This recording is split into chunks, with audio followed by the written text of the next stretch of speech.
Welcome back to Askewed Reviews. Today we have a fan request from D. Alexander 001, and it is for the 1983 horror fantasy drama with a little bit of sci-fi thrown in there, The Keep. Here is your trivia question for today. F. Paul Wilson, the writer of the original book, was so upset with the movie that he did what in retaliation? The answer will be at the end of this video. And yes, as I mentioned in the trivia question, this movie is based off of the book of the same name, The Keep by F. Paul Wilson.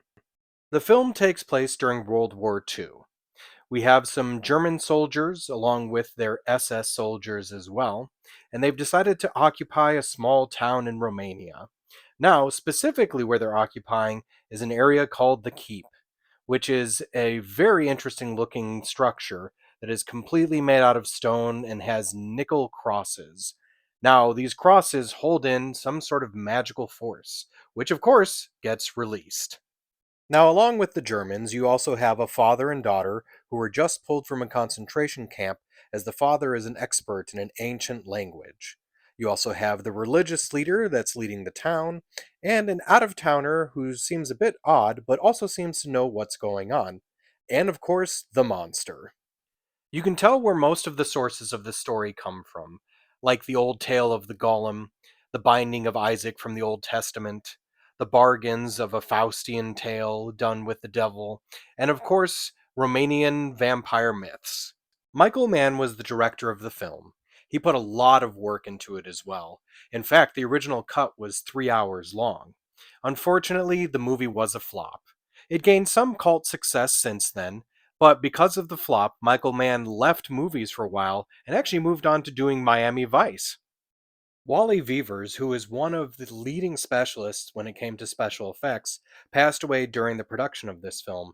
In fact, due to him passing, they weren't able to do as close of an ending to what they had in the book and really had to change it up. This film was also the first American feature film for both Ian McKellen and Jürgen Prochnow. In fact, Prochnow only got into the film because of the massive success of the international film Das Boot. This is one of the many films that the band Tangerine Dream did the soundtrack for. In my opinion, if you want a very high fantasy feel to the music in your movie, there's no band better than Tangerine Dream. Check out their other movies that they've done and you'll see what I mean. The main set of the film was actually built in a former slate quarry in North Wales, and in my opinion, they did a really good job with it. Like many other 80s horror movies, there of course is some softcore porn, although this specific scene felt really out of place and like it came out of nowhere. But hey, sexy times, sure. For those of you that enjoy tabletop gaming, they in fact did make a board game based off the movie, although it may be very difficult to find nowadays. Director Michael Mann describes the film as being an adult fairy tale, and I can see that.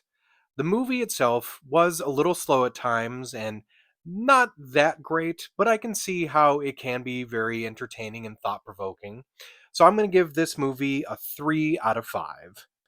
Now, as for the trivia question from the beginning of the episode, F. Paul Wilson, the writer of the original book, was so upset with the movie that he did what in retaliation? F. Paul Wilson was so upset with the way that Michael Mann made the movie that he wrote a short story called Cuts.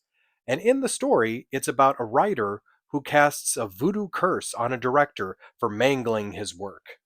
This has been Askewed Reviews. If there is a movie you'd like to see get a review, just mention it in the comments. And as always, like, comment, share, and subscribe.